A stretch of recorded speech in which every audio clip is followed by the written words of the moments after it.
Nous sommes de retour sur le plateau de TV Finance pour cette édition du 5 septembre 2025. Merci beaucoup si vous nous rejoignez à l'instant et merci beaucoup pour votre fidélité. Désormais, il est l'heure de retrouver, après ce congé estival, eh bien, le chronocac d'Antoine Quesada. Bonjour Antoine. Bonjour Antoine.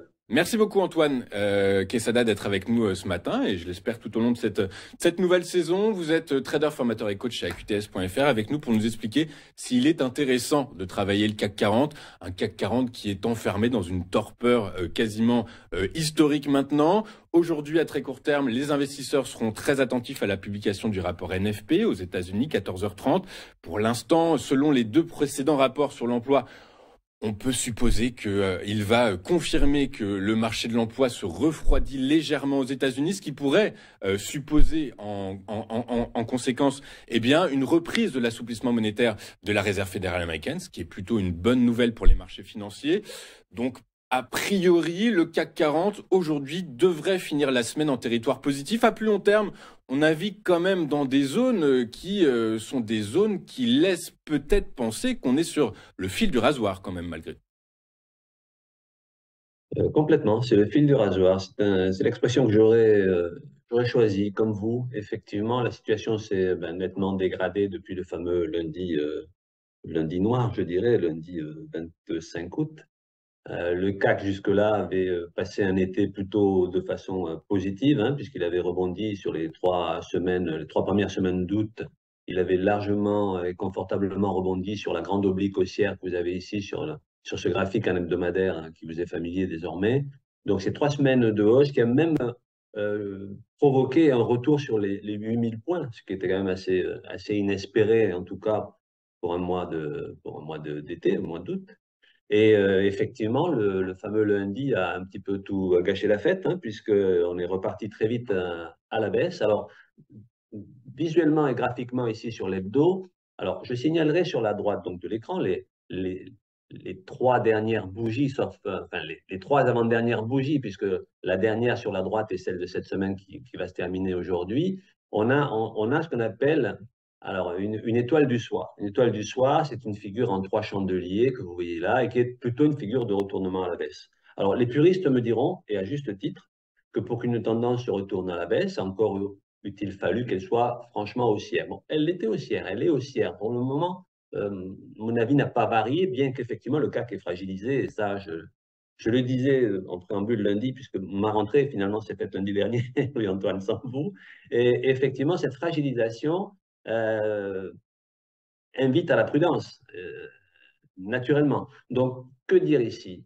Effectivement, on repose encore sur la grande oblique haussière de long terme. Cette oblique en noir ici, c'est un support qui est tracé sur un graphique en mensuel. Vous voyez, là, on est en hebdomadaire en mensuel, donc de très long terme. C'est dire l'importance qu'il revêt pour supporter ou pas, hein, si on le casse évidemment, supporter cette tendance de moyen-long terme qui reste encore haussière, bien que vous voyez que donc cette fameuse figure de retournement potentiel à la baisse, bien qu'on ne soit pas sur des plus hauts historiques, hein, ce genre de figure de retournement, on l'apprécie, elle a toute sa valeur lorsqu'on est sur des plus hauts, vraiment sur des sommets plus élevés que là. Mais on voit bien cette hésitation désormais du marché. La bande de Bollinger ici, pour ceux qui aiment l'analyse technique, elle s'est considérablement rétrécie, c'est-à-dire qu'on va évoluer, on évolue sur une frange de moyen-long terme beaucoup plus étroite que par le passé. Donc voilà ce qu'on peut dire sur la notion du moyen-long terme. On va revenir sur le graphique en journalier. Là, je répondrai plus précisément à votre question. Alors, ça, c'est donc le graphique que vous avez là. Si on regarde l'ouverture de ce matin, on a ouvert en légère hausse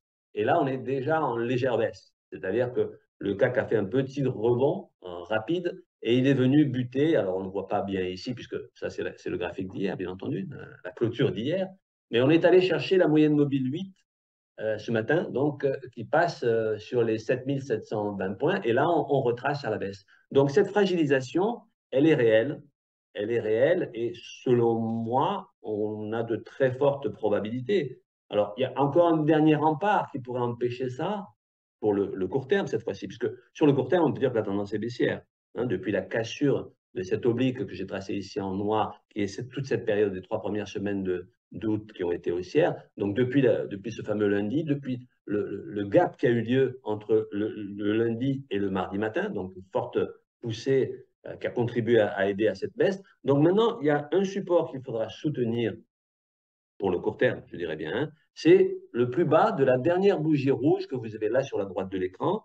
Et donc, ce support, ce plus bas de bougie est à 7648 points. Vous voyez, là, on est à 7692 points à l'instant T. Donc, et je l'ai tracé ici d'ailleurs en pointillé orange, hein, jaune-orange. Donc, il faudra surveiller cette zone de court terme, cette fois-ci, qui, si elle est franchie à la baisse en clôture, et ça me paraît assez probable, pas forcément aujourd'hui, je ne le pense pas, bien que les statistiques pourraient provoquer un mouvement un petit peu plus violent, mais voilà, ce niveau des 7648, ici en pointillé jaune, s'il est franchi à la baisse en clôture, pourrait presque automatiquement ramener le CAC dans les jours qui viennent, ou alors plus vite, parce que l'histoire, lundi, il y a un événement majeur, entre guillemets. Donc, on est vraiment sur le fil du rasoir. C'est pour ça que je reprends votre expression. Et donc, si on casse ce niveau-là, je pense qu'on ira très rapidement sur les 7500 points, qui, cette fois-ci, devront tenir, comme ils ont tenu d'ailleurs par le passé. Hein, 7700, c'est la ligne horizontale en rouge que vous avez là en dessous du graphique, hein, sur les 7511, la zone des 7500 points, qui est un support majeur à la fois de court terme et de moyen terme. Donc voilà, je pense qu'on ira malheureusement sur ces 7500 et il faudra à tout prix qu'ils tiennent. Alors les événements politiques de ces prochains jours vont sans doute impacter, et très probablement en bien ou en mal, je dirais, hein, positivement ou négativement plutôt, le comportement du CAC 40, mais pour le moment, il est très fragile et il a toutes les raisons de l'être fragile. Donc, effectivement, sur le fil de rasoir, plutôt pessimiste sur le court terme. Cela dit, la tendance de moyen long terme, pour le moment, elle n'est pas invalidée, elle est toujours plutôt haussière. Voilà très clair. Antoine, je rajouterais une chose. Alors effectivement, la semaine qui vient s'annonce particulièrement mouvementée. Effectivement, lundi, gros mouvement social. En perspective, pour l'instant, attendons de voir. Hein. Il y a quand même certaines données, certaines actualités, certaines sources qui nous disent que le mouvement pourrait ne pas avoir l'ampleur qui est annoncée. Donc, attendons de voir. Pour l'instant, ça reste quand même très incertain. Ce qui est certain, c'est que la note de la France de crédit que la France connaîtra sa nouvelle note de crédit le 12 septembre prochain 2025. C'est Fitch qui devrait dévoiler cela. Donc voilà, c'est deux événements qui pourraient tirer l'indice phare parisien vers le bas quand même. Et en termes de probabilité, ce qui me paraît le plus probable, en fait. D'un point de vue, moi je parle évidemment d'un point de vue purement graphique. Hein. Donc effectivement, pour le moment, les éléments que j'ai sous les yeux, bien qu'encore une fois, quand on est sur le fil du rasoir, par définition, c'est que l'on peut basculer d'un côté comme de l'autre. Hein. C'est bien ça, en quelque sorte. Hein.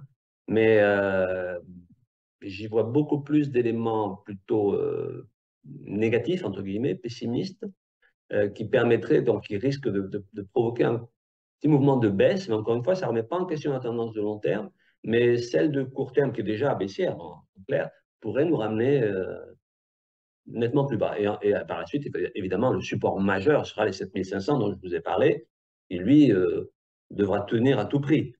Sinon, c'est la tendance de moyen long terme qui sera remise en question. Donc, malheureusement, je suis plutôt, à court terme, je suis plutôt pessimiste. Hein, sur l'évolution du CAC, mais je peux me tromper et je l'espère d'ailleurs, tromper.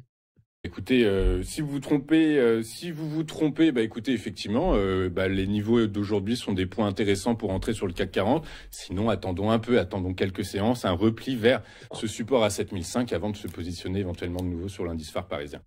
Merci beaucoup, Antoine, d'avoir été avec nous ce matin. Antoine Quesada, trader, formateur et coach chez AQTS.fr, avec nous tous les vendredis. Et parfois, vous me faites donc des infidélités puisque vous étiez sur TV Finance en début de semaine. Antoine, à très bientôt. Merci beaucoup. Je vous souhaite un excellent week-end et je vous donne rendez-vous la semaine prochaine. Nous, on marque une courte page de publicité. Petit changement dans votre programme habituel puisque avant de retrouver David Furca, j'aurai le plaisir de retrouver Eric Galliègue sur le plateau de TV Finance. À tout de suite.